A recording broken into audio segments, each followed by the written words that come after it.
वर्षमा त्यस्ता 2 दिन हुन्छन् जहाँ केही गर्न सकिँदैन।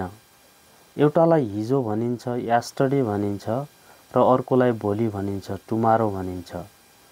तर आज टुडे प्रेम गर्नको निम्ति, विश्वास गर्नको निम्ति, केही गर्नको निम्ति र खासमा बस्नको निम्ति सबैभन्दा उपयुक्त दिन हो।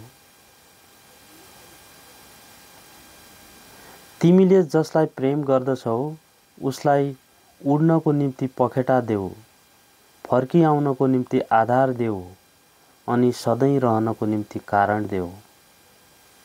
हाम्रो उद्देश्य अरू मानिसभन्दा राम्रो बन्नु होइन, बरु हिजो आफूभन्दा आजको आफू राम्रो बन्न सक्नु पर्दछ। बिहानको एउटा सानो सकारात्मक विचारले पुरै दिनलाई बदल्न सक्दछ।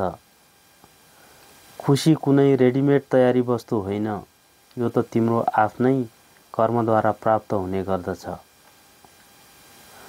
अरूको व्यवहारले तिम्रो आफ्नो आत्मिक शान्तिलाई बर्बाद हुन नदेऊ। स्थायी र स्थिर खुशीका निम्ति हामीसँग जे छ त्यसलाई चाहना गर्न सिक्नु पर्दछ, न कि जे छैन त्यसलाई पाउनको निम्ति चाहना गर्नु। आफैलाई जित्नु हजारौं युद्ध जित्नुभन्दा पनि महानतम विजय हो। सन्तुष्टि र शान्ति पाउनको निम्ति मानिस अरूको विभिन्न बाटो रोज्ने गर्दछन्, तर यदि तिमी हिँडेको बाटोमा कोही हिँडेको छैन भने यो होइन कि तिमी हराएका छौ। हाम्रो जिन्दगीको मुख्य उद्देश्य भनेको दोस्रोलाई सहायता गर्नु हो। यदि तिमीले सहयोग गर्न सक्दैनौ भने कमसेकम उनीहरूलाई चोट पुर्याउने काम भने नगर। जब तिमी बोल्दछौ तिमीले आफूले जे जानेको हो त्यही मात्र दोहोर्याउँदछौ, तर यदि सुन्दछौ भने केही नयाँ सिक्न सक्नेछौ। यदि तिमी अरू व्यक्ति खुसी भएको देख्न चाहन्छौ भने मनमा करुणा राख, दया राख। यदि तिमी स्वयं खुसी हुन चाहन्छौ भने पनि मनमा करुणा जगाइराख।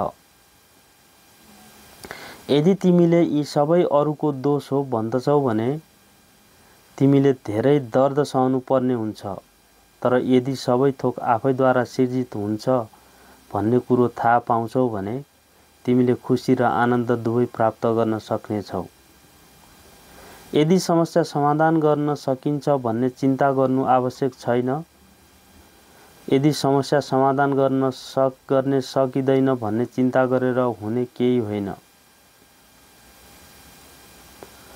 यदि तिमीलाई हेरेर कोही मान्छे मुस्कुराउँदैन भने तिमीहरू उनीहरूप्रति दयालु बनेर तिम्रो आफ्नै मुस्कान दिनु।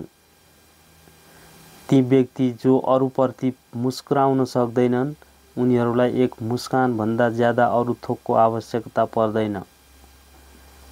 सबै आशावादी बन, यसैले सधैँ तिमीलाई राम्रो अनुभूति दिनेछ।